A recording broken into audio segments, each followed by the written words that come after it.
Bonjour, si un jour vous venez en Guadeloupe, vous allez très certainement entendre parler de manioquerie ou de cassaverie.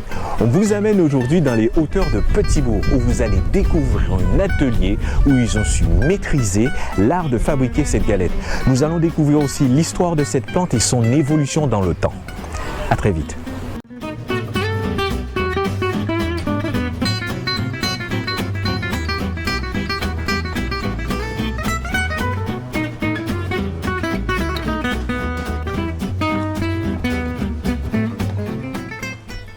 Alors, bonjour Gladys, merci de nous recevoir dans ta cassaverie ici à Petit-Bourg. Est-ce que tu peux nous expliquer l'histoire de cet établissement? Bien sûr.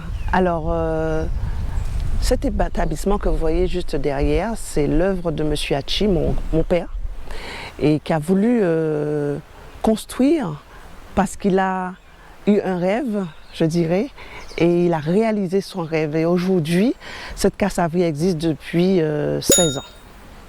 On parle de cassaverie, donc la matière première c'est le manioc. Est-ce que tu peux nous en dire plus sur le manioc, d'où ça vient? Alors, le manioc, c'est un tubercule. On l'utilise pour faire de la farine, des cassaves et autre chose. On le trouve sur le territoire de la Guadeloupe. Nous ne prenons pas, enfin nous ici dans la cassaverie de Tikabé, on ne le prend pas ailleurs, on utilise tout ce qui est local. Ok, très bien. Maintenant tu as parlé de manioc. Donc quand on parle de manioc, généralement on parle d'une galette ici en Guadeloupe qu'on appelle la cassave. Alors, est-ce que tu peux nous en dire plus sur cette galette-là? Oui, alors quand on parle de manioc, on pense cassave, mais manioc c'est pas seulement cassave. D'accord, bon, on va s'arrêter là, mais je vais vous expliquer un peu ce que c'est que la cassave. C'est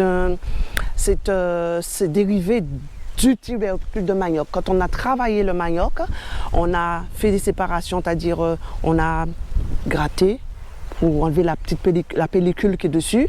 On a râpé dans le moulin.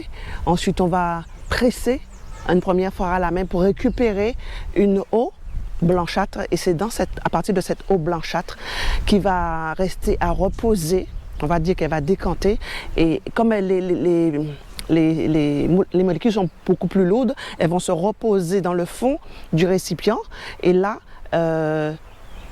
après un certain temps, entre 3 à 4 heures, tout dépend de la variété parce qu'il y en a pas mal, enfin il y a de grandes, mais bon, il y a des sous-variétés. On va jeter l'eau du manioc qui fait partie de poison, parce que dans le manioc il y a un cyanure, donc on va jeter et on va éliminer ce cyanure au fur et à mesure que l'on va travailler, et surtout au chauffage. Dès que ce sera cuit, chauffé, le cyanure va disparaître. Maintenant là, on va continuer notre cassave, puisque avec l'amidon qui va reposer dans le fond du récipient, on va la présécher, c'est-à-dire juste avec une toile, et après on va la passer au tamis.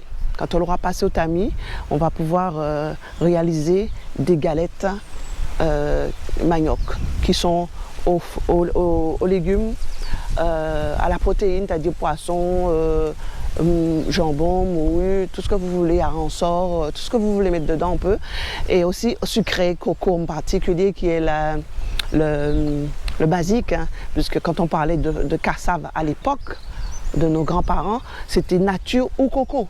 Maintenant, après l'évolution, bon, on a des cassaves coco, goyave, ananas, banane, abricot, tout ce qu'on peut trouver comme fruits agréables au pays. Oui. Alors, oui, c'est vrai qu'on a parlé de cette galette, mais est-ce que tu as pu voir d'où ça vient déjà, et est-ce que tu as pu voir des évolutions, des différences sur les autres îles de la Caraïbe? Eh bien, effectivement, pour avoir parcouru un petit peu la Caraïbe, et en passant de Sainte-Lucie, Dominique, même au niveau de la Guyane, on retrouve des galettes manioc, mais elles sont toutes différentes. Elles ont toutes leurs particularités. Je prends un petit exemple au niveau de Sainte-Lucie, vous allez trouver la cassave sucrée ou salée. Alors ils vont mélanger dans l'amidon, ils vont mélanger dans la moussache, ils vont mélanger l'ingrédient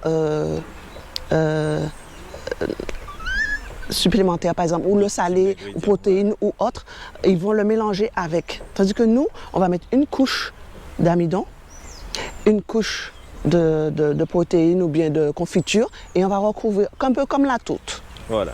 Comme la En tourte. fin de compte, c'est une garniture. Une garniture. Nous, voilà. on utilise d'autres éléments comme garniture, mais la cassave, elle est faite uniquement de l'amidon. C'est-à-dire la D'amidon. galette, elle est faite uniquement de Oui. l'amidon qu'on appelle ici la moussage. Oui, la vraie cassave. La vraie cassave. Je dis la vraie cassave.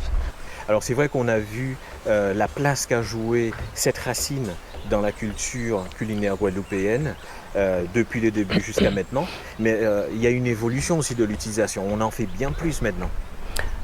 Oui, tu fais bien de dire qu'on en fait bien plus. La farine traditionnelle, comme on dit, était mangée avec de la farine de manioc ou de l'avocat. On appelait ça, oui, farine des avocats et puis de la morue. Maintenant, ça va beaucoup plus loin. On peut utiliser la farine pour faire des biscuits, tels que nous utilisons. Nous faisons des crackers manioc, et comme pour manger en apéritif ou comment on dit encore, casse-croûte ou remplacer le pain. Mais avec la farine, on peut aussi faire tout ce qu'on fait avec la farine de froment, comme les crêpes, les gaufres, le pain et plein d'autres choses.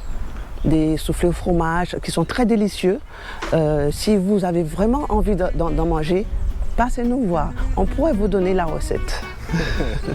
Merci Gladys. Si quelqu'un veut en savoir plus sur ton atelier et sur tes produits, est-ce que tu peux leur donner tes coordonnées et où ils peuvent te trouver sur internet ou sur place? Oui, donc alors il suffit de composer le 0690 63 30 81, c'est mon téléphone, mon numéro de téléphone. Donc il aussi correspond à celui de Tikabé, c'est le nom de mon entreprise, donc c'est juste ici là, Tikabé. Et j'ai oublié de dire, Tikabé, c'est une variété de manioc, donc vous êtes au bon endroit. Alors, est-ce que tu peux nous rappeler les horaires d'ouverture? Oui, bien sûr. Donc, les horaires d'ouverture sont de 9h30 à 17h30, du dimanche au vendredi. Je dis bien du dimanche au vendredi. Et moi, personnellement, je serai là pour vous accueillir tous les lundis.